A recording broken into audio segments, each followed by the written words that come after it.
think it's a huge thing for players and the league moving forward. I think now we can collaborate together and bring new things to the table. And I think it just gives the players a voice. I think that's the big thing that we've been looking for. And a lot of hard work's been done by a lot of people to get to this point. But no, I think the league kind of came to the table and was like, let's make this work. And we were very happy with that. To get it over the line has been a huge step. Welcome to US Rugby Happy Hour Live. Interviews with the biggest names in American rugby. The New England Free Jacks, Major League Rugby champions. One-on-one to score. Here are your hosts, Bill Baker and that other guy. Bill, that opener, man, that video, it gets me fired up every time. I know it. I love it. And the funny thing is, our voice guy, his voice is actually, well, it gets a little bit higher like this. And I had a little fun with the EQ. I said, hey, this is you, buddy. That is not me. It's you. Don't worry about it. That's awesome. Fitzy, you had your Rugby Morning newsletter that came out today. Yeah. Had a big announcement on it. Well, it was a projected big announcement on it by either MLR, Senior Legion, or World Rugby. I'm going to let you take this. Well, I mean, I think we've all seen it now, but if you haven't yet, how about this? The San Diego Legion, Snapdragon Stadium, they're going to host an international test match. The All Blacks are coming to the U.S. They're going to take on Fiji on Friday, July 19th. That's pretty awesome. That's pretty big news for Snapdragon Stadium. I think it is, too, and it's like a warm-up to the MLR finals, right? Is that a couple weeks later? 2 weeks later. Yeah, maybe our guest and I might be there. I'm just hoping the Fijians don't drink too much kava. I don't know if you've ever had any of that stuff, but you can wreck the place if you have too much of that. I'll tell you the time I took a trip to Fiji. It was when I was in college, but that's for another day. That's for Also, news came out today. USA Women's schedule for the Pacific 4 series. I'm excited to finally have some news out because we've had some, the new coach Sione Fukafuka on a couple weeks ago, and even he's kind of like saying, we got matches, but we can't say when and where. So I like this. Any bets on where we'll be against Canada, preferably United States? But any thoughts? Yeah, again, I think listening to an interview that Peter Sickle, I guess co-owner of the RFC LA on a Rugby Wrap-Up episode a couple of weeks ago, teased something. This was before the news that the Anthem were joining MLR, and they had to go back and revise the schedule. But he teased something about a potential doubleheader sometime in April. So if that's the case, I feel like it's going to be in LA, and if it can be right after the RFC LA plays, I think that would be pretty cool. Yeah, I agree with you. I'm looking forward to getting out there. Hopefully I can get out there this year. But one other team that has some news to release today, the New England Free Jacks. I know we've talked about this before. They do a great job with their festival atmosphere at their stadiums in Quincy, Mass, outside of Boston. They announced their festival schedule earlier before Anthem came in, the new Charlotte team. And so they had to redo the whole thing. So their schedule just came out. I want you to look at this. It's kind of hard to see right here. But if you look at this, I want to point out two of them, okay? Mm-hmm. There's some good stuff in there. Yeah. But here's two. Champtoberfest against your boys, Old Glory. That's right. All right, look at that. Live Oompa band. We're going to spoil that weekend for you, but that's awesome. Yeah, whatever. And then what I'm looking forward to against, again, our guest team later in the season, Mixtape Metal Fest. Yeah, baby. Are you the opening act for that show? For that game? I hope so. I who knows? I have to get my wig on and rock it out. But those shows, they do concerts after, so there's a stage on the side of the field. Yeah, it's gonna. I cannot wait. It's gonna be a blast. But yeah, it's gonna be a good time. Okay, before we get to our guests, one last thing. Let's talk a little business here. Listeners, please like, follow, or subscribe to this show and copy the link and share with a friend. Also, reviews really help the show grow. Any 5-star review, we'll read it live on the next show.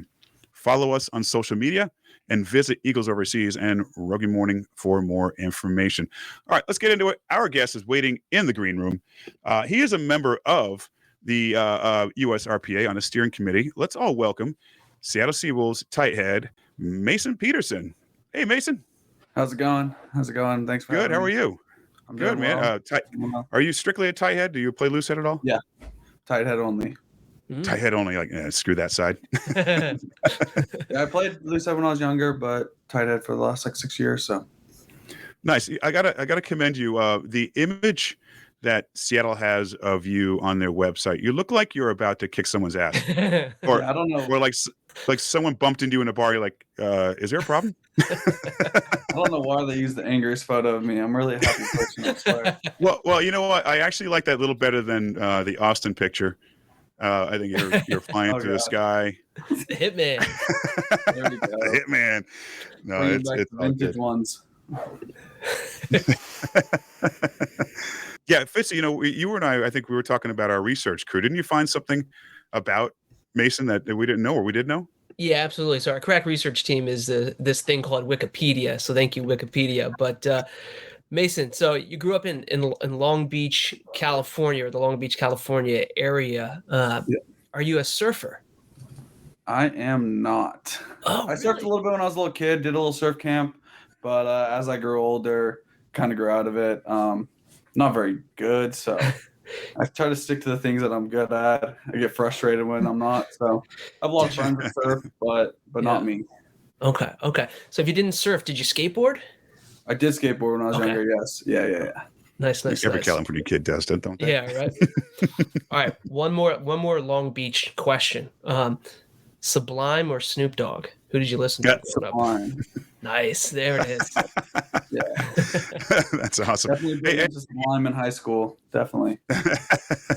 Any chance that the new LA club has been knocking on your door? Hey, you want to come home? A little bit. I'm happy here in Seattle. I do know Pete Sickle personally. But no, I'm happy here in Seattle right now. Home is home, but it's been nice to kind of get out and do something different and be around different cultures and different environments. Yeah, 100%. All right, Mason, let's get into it. We've got some news to talk about. Big news this past week. MLR signed a voluntary recognition agreement with the United States Rugby Players Association, the USRPA. 3 years in the making. Congrats on that agreement. What does this all mean? Yeah, I think it just brings us closer as players in the league and working together. I think it's a huge thing for players and the league moving forward. I think now we can collaborate together and bring new things to the table, and I think it just gives the players a voice. I think that's the big thing that we've been looking for, and a lot of hard work's been done by a lot of people to get to this point. But no, I think the league kind of came to the table and was like, let's make this work, and we were very happy with that. And I think to get it over the line has been a huge step, and I think I give praise to Bryce Campbell, Butch Fawcett, Chris Mattina, Nick Savetta. They've done a lot of work as well to kind of get this over the line, so don't want to leave them out of this. Sure, and that's got to feel good to at least, before the season officially kicks off, regular season, to get that, out of the way, so to speak, right? Where you can we can focus on playing rugby. Does it feel good just to have that process finalized now, and then you can start to move forward working with MLR to collectively strengthen the league? Yeah, definitely. I think that ultimately, for those that know, there was going to be a vote through the National Labor Board. That isn't happening now, so that's a big win for both teams. Money saved, animosity saved, and I think now we can just really work together. And I think that that's always been the goal for us players, that we just want to sit at the table and help grow the game in America. I think a lot of people know, like, this isn't a sport where you're going to be set for life or anything. I think that we just want to grow the game, and I know you guys do as well. I think that's a big thing for us, especially us older players that have been around. We just want to see the league keep growing and having stable jobs for us and the future players in America. So, Mason, was there any influence? I mean, what changed? Any influence from World Rugby to get this deal done? Did it have anything to do with Anthem Rugby at all? Not on our end. I don't know much about the league's end. I don't think so. I think that ultimately it came down to, I think both sides ultimately saw the benefits in working together and seeing the benefit overall over time. I think that we both kind of came together and saw, okay, we can change a little bit here, change a little bit there, and it'll work out for both of us. Nice. Yeah. I guess, Mason, as in the off season in particular with, two clubs going down, Toronto and New York, and particularly it seemed like quite a surprise for both those clubs to go down. What can you share with us with like any conversations you maybe had with players who are, kind of maybe like concerned about the long-term viability of the league? Were any of those conversations taking place at all? Yeah, a little bit here and there through the stuff. I know I personally have gone through it as well, so it's not too much different than what we went through in Austin and LA. I think there's a lot of questions and what happens after. I think that we're just trying to facilitate helping out the players wherever we can. I know people have questions. I think that this league is going to be viable for a long time. I think that it's going to grow, and I think there's a lot of potential. And I think that bringing the players on to help that grow and using our minds and our knowledge that we've gained from the other side, I think is going to help both sides grow in the next couple of years. And I think it's going to be huge for us all. I think the game's going to start to take off in the next couple of years because of this. What, Mason, for you with the steering committee, can you talk about your input at all during this process? I mean, anything that maybe you and other people in the steering committee have discussed with the two parties that, again, kind of pushed you guys over, over this wall to get to where we are now? Any specifics you can share about that? Not too many, but yeah, I think the ultimate goal was, I think both sides didn't want to go to a vote ultimately. I think that steering away from the National Labor Board and kind of doing this together shows that we're willing to work together. I think that that's what ultimately brought us. I think that they saw the value that we could bring. And yeah, I think that it's been a long off season and a lot of work and a lot of talks. And I think between Nick Benson and Nick Stavetta, they've done a really good job at keeping everybody in the loop and kind of steering those conversations. And yeah, it's been awesome to see it all come together. I think that this is the goal we wanted from the beginning. So I think that it happening last year, it's okay. I think we can just turn the page and start to build rugby in America and build the MLR. What was, in your opinion, Mason, what was the sticking point for Major League Rugby leading up to this point? Was it maybe because it's such a new league? They're worried about organizing too soon? Was there, in your mind, was this something there that really was sticking for them, why they didn't want to do this sooner? I can't speak for them personally. Yeah. I think that it's hard. I think it's another voice and it's another thing to work with. I think that there's a lot of stuff happening day to day that we don't see as players and stuff. And yeah, I can't speak for them personally, but I think that it's a lot to bring another voice on, but I think that it's needed. And for us players, I think that it's massive for us. So Mason, let's jump over to the Seawolves. Let's talk about your team. I know you're relatively new in camp, or beginning recently. You lost Jake Turnbull, obviously. Big Joe's back there. Like I said, pretty new in the camp. How's it all fitting in so far? Yeah, I think we've had a great start to camp. Boys came in pretty fit. The gym's been awesome. The energy's been awesome. We've got stuck right in. Can't complain. I think that we're much farther along than we were last year at this time. The team's pretty exciting. New faces, always fun to meet the new people, and the old faces to see them again. But yeah, I think we're off to a flying start. I think we've had a great week and a half of camp so far. Guys were getting in a bit early, meeting each other already. So yeah, I think we've had a flying start to camp so far. Have you had a chance to, sorry, Fitzy, have you had a chance to pack down with Joe Talfetti, Big Joe? Do you need to do extra squats to get ready to lift him up? Joey's a big boy. No, I've known Joe for a long time. We've had a few setups. He's coming off injury, so I haven't really packed down with him yet. But yeah, no, it's awesome to have Joe in camp. He's a good face to have, good knowledge. He's been around the world. Always good knowledge for us front rowers to have somebody like that in camp.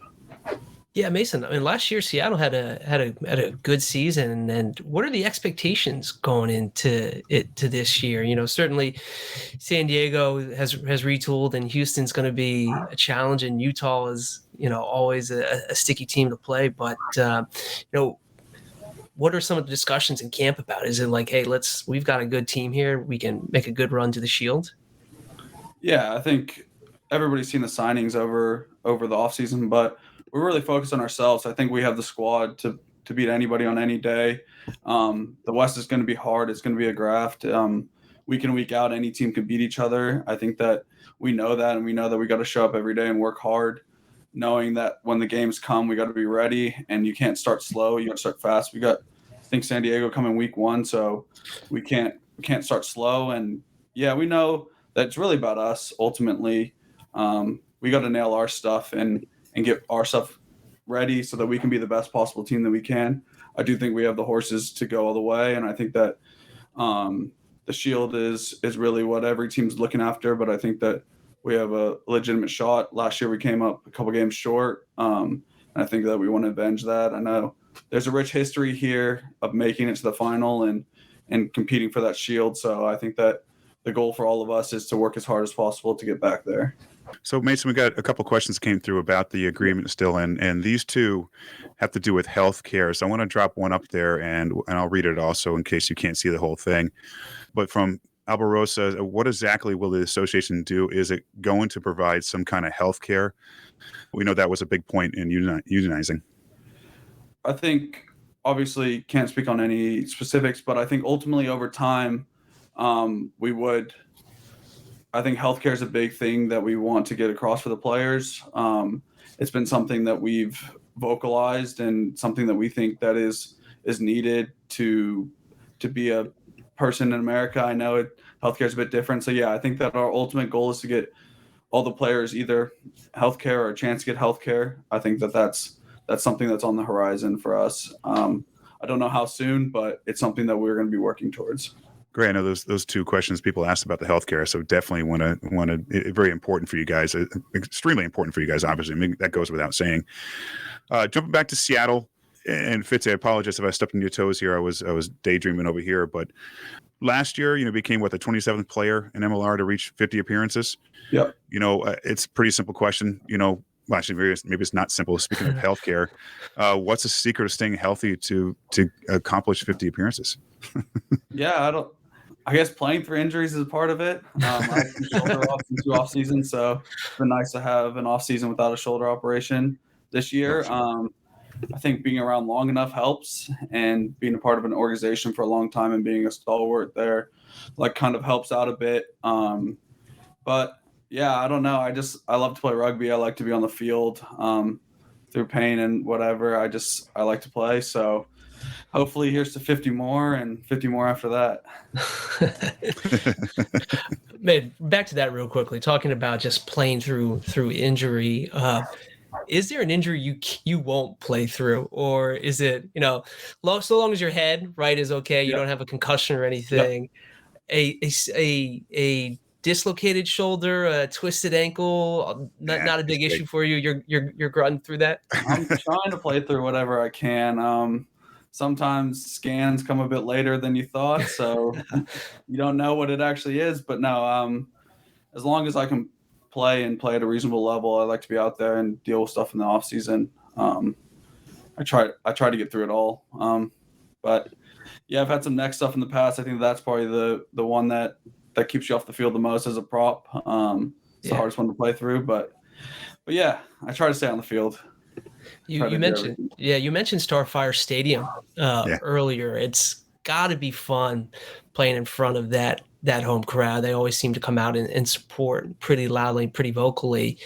Can you describe what it's like playing in front of the Seawolves faithful there? No, it's awesome. I think that's one thing that we don't have to worry about here. We show up to the stadium. We know it's going to be packed. We know it's most likely going to be sold out. I think it's been sold out almost every game since the beginning of MLR. I think that it's just growing here, and the fans are so passionate. They want to see you. They want to meet you. They want to be there for you. They want to scream for you. I think we're so lucky in that sense that we get to show up every day in that building and see so many fans that are diehard Seawolves fans. And right when you start getting in the 22, they start yelling. It brings energy for you. It gives you that extra little boost. How old are you, Mason? I'm 27. Still pretty young. Have you you've played a lot of the levels with USA, all junior selects, Falcons, etc. I'm assuming the goal to get your senior cap is still there. With that said, Jake going off to Charlotte, and I know you said you love where you are. We get that. You're going to stay. This is just a hypothetical question. Was Charlotte ever an option? Was that a thought that, if I went there in front of the USA senior coaches, maybe I'll get that chance sooner? It wasn't really an option for me. No. Okay. I was in camp in July. Obviously the goal is still to get captain. That's my goal. Trying to do everything in my power to get that. But I'm hoping to play for Seattle, play on a good side, and hopefully perform well, and that'll do the job. And you don't like medal, because when you do come to the Free Jacks game, it is medal night. Yeah. It's kind of funny. That's my wife's from Boston originally, so I'll have a big fan section out there. So that'd be nice to get back there. I haven't played there since year 3, I think. So since I met my wife, or year 2, since I met my wife. So it's going to be fun to kind of be out there and see all of them and have a big support network. Well, it's a great group. I'm a season ticket holder for the Free Jacks, but I won't hold that against you. Wait, hold on. You're not going to hold that against me. But hold on. They also put on a great show. So they're really pushing the league to excel and do that. So big raps to them. Well, the first year the Free Jacks in the league, I ended up going out to the match that Free Jacks played in Seattle. I believe you were with Austin at the time. And there was a conversation between Alex McElvey from the Free Jacks and the ownership of Seattle. So basically, Free Jacks, watching what Seattle did. And I was really impressed. I was blown away by it. It didn't look like some fledgling league that was putting on a match. It was great entertainment. So I can see where the Free Jacks get that from. But then I see Paul Mullen from Utah comes into town. He's got family up the coast from Boston, big family atmosphere. So when you get here after the match, I'm going to give you a wig. We're going to rock out together. Okay. Only if you win. So, okay. Well, okay. Either way, it's rugby and there'll be beer. So let's go back a bit. One of our listeners, Rick Meyer has a little question for you. We're going to go way back. Okay. Rick wants to know how old you were when you started playing rugby, and how were you introduced to the sport? Yeah, I started playing when I was 14, my freshman year of high school.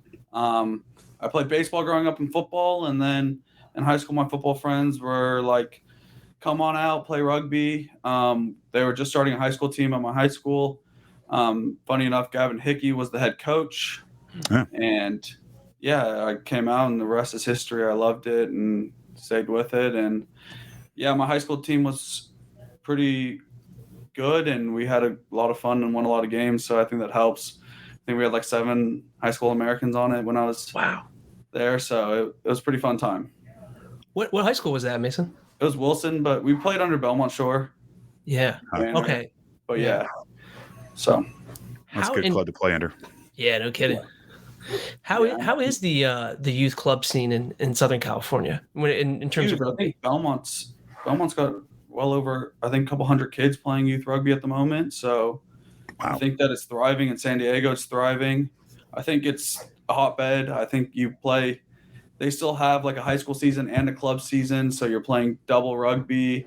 You can play rugby year round. There's no weather problems. I think it's probably the best place you can be to play. No, it's just a hotbed for rugby. A lot of Polynesians, a lot of expats, a lot of just a big mixing bowl of people, and I think they're doing a really good job. Nice. That seems like the West Coast does a great job. All right, Mason, I'm going to leave you with an extremely serious question here. Yeah. It's very serious. You ready for this? Southern California is known for Mexican food. Where's the best place in Long Beach to get a good taco? Ooh. Taco. Or do you not want to divulge the secret because everyone's going to find out? I grew up. There's a taqueria on 4th Street, literally just called Taqueria. It's probably your best Mexican food in Long Beach. Cash only. Ooh, very nice. Any good tacos in Seattle? Don't seem like a place that would be known for tacos. Not good tacos. A lot of good Asian food. A lot of good Thai food. A lot of good teriyaki. If you didn't know, teriyaki was invented technically in Seattle, which I found out when I moved here. Oh, I don't know. Okay. Yeah. Yeah, that's what they say. But no, teriyaki is very good. I think there's a lot of good hole-in-the-wall teriyaki places. I gotta ask Mason. You're in the Seattle area now. Are you a big coffee drinker? And if you are, I mean, right, there's seemingly a Starbucks on every corner here. Do you go to Starbucks, or is there like a different, independent coffee chain not or Dunks. something? I think coffee is actually something I am very passionate about. I love my espresso. Not a Starbucks guy, very much a craft guy. Have a machine at home, make my own espresso at home, and Wow. yeah, no, there's a lot of good coffee shops here. I think at the moment, getting across the bridge a lot. I'm in Bellevue, but getting across the bridge a lot into Seattle. There's some good places there. Good places in Fremont and Ballard. Probably best cup at the moment is Milstead and Co. in Fremont. It's probably the best cup I've had in a while. And what is your go-to coffee order? Because I know sometimes those coffee orders, I go into some of these places and I'm looking at the menu and I'm like, I'm going to embarrass myself. So I usually just ask for a black coffee. What's your order? White. Just a nice flat white. And what does that mean, flat white? Educate me. It's a bit like a short latte, probably between 6 and 8 ounces. So 2 ounces espresso and 4 to 6 ounces of steamed milk. Just a little layer of foam on top. Not like an old school cappuccino with a big layer of foam, but just a little layer of foam on top. All right. Was that short or tall or vent? I don't know. That's why Starbucks messing us up.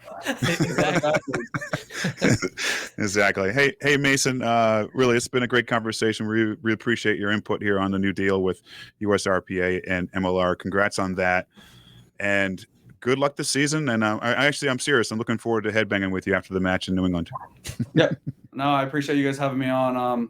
It's a great opportunity to talk about it, and just want to reiterate just all the people that put their time and effort into it, and the league for coming to the table and getting this done. I think it's a great step for American rugby players, foreign rugby players, the MLR.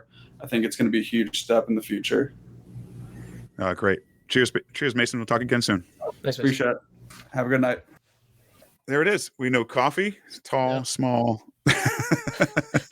and some good information in the deal. And I really appreciate the listeners for throwing on some questions out there and some good comments. Yeah. Especially this guy right here. Look at this. Billy Rocks. Yeah, baby. That's my stage. That's your stage. That's your stage name, right? That's my stage name. Yep. Yeah. So I love these people coming in here and asking questions. It's beautiful. Good stuff. I mean, it seems like they're not allowed, or they can't really say a ton yet about the deal, or is there just really not much more to it yet? Right? It's written, but it's not. Yeah, it's finished. It's probably there's probably some more details that need to get figured out, but to Mason's point, it's great that this is something that got finalized before the season starts, so you don't need to spend the effort to try and get a vote going and all the costs associated with that, or resources drawn to that. So kudos to USRPA and MLR for coming together, and then as Mason said, all the folks on the steering committee to help bring that together.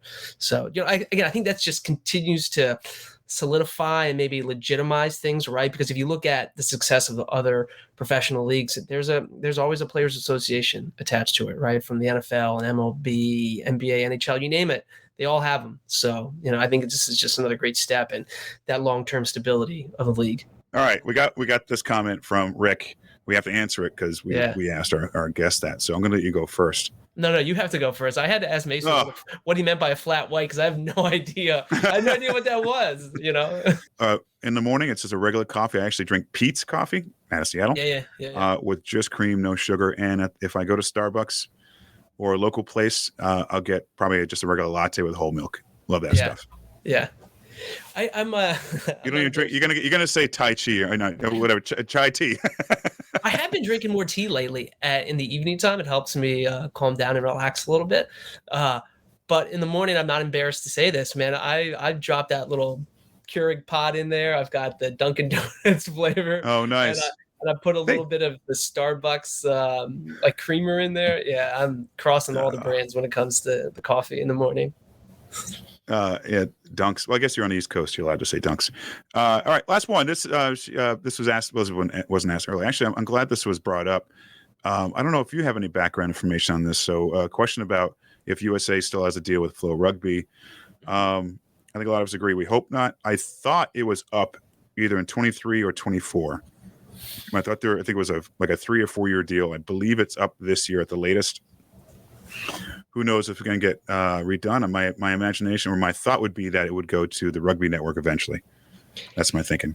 There's, it's funny because there seems to be some really good options now, right? Like I've liked how Peacock has handled the sevens and being able to watch the Rugby World Cup there. The Rugby Network's been great for MLR action. Yeah. You've got Rugby Pass TV now, which is showing some matches for free. And I could be wrong, but I'm almost certain that's owned by World Rugby. So, with all the support that World Rugby is giving USA Rugby, particularly around the anthem, it'd be interesting to see who's going to decide where the TV rights go. But I think more options are good for consumers. So, look, here's the other thing. People complain about a paywall, and I get that, but there's costs associated with putting these events on, right? So the expectation that we're just going to be able to watch stuff for free, I think, is unrealistic. Peacock is, I'm not even pitching for them or shilling for them or the Rugby Network, their Plus thing, it's $5.99 a month. I think Peacock's maybe $7.99. So like Flow Rugby, I know is a little bit more. I think maybe more of the gripe was the fact that some of the quality would drop on on the feeds. So if that can be fixed, but I feel like they can support some free programming with a paid option, then we'll see. But I don't know. Well, I'll end with this. There are so many OTTs, so many platforms now, Apple Plus, Peacock, whatever else. Yeah. I think everyone is just tired of paying $8 here, $20 here, whatever else. And now all these leagues are split up amongst platforms, but you have a choice. Again, 7, 8 years ago, 10 years ago, whatever, you had to go to a pub to watch games. Yeah. Right. So the fact that it's available is great. Now, I will say this. The Rugby World Cup's coming up in a number of years. I strongly believe World Rugby will work out a deal with, say, NBC Sports or Peacock, which is all a bunch of that deal, or some other network like them, to start getting the game in front of more eyes. Not you and I, not people watching the show, other people who don't know the game yet. And you won't do that by having it on Flow or Rugby Channel or whatever, Rugby Network. Yeah. It's got to be on a TV. And so they have to get more people involved in the game. And I think World Rugby is going to get involved to make that happen somehow. Hopefully by the next World Cup. Yeah, it's a discussion for another day, a chicken and egg. Like, rugby's got to grow for the network to invest more resources to put it on, network TV. But, so it's all something we got to work towards. All right, everybody, listeners, thank you so much for listening in. Please like, subscribe, or follow this show, and copy the link and share with a friend. Also, reviews really help the show grow. So drop us a review or comment. Be nice, be kind. Follow us on social media and visit Eagles Overseas and rugbymorning.com for more information. I could get rid of this graphic. There it goes. Hey, Fitzy. All right. Anyway, thank you all. Have a great night, and hope you enjoyed the interview today. See you, buddy.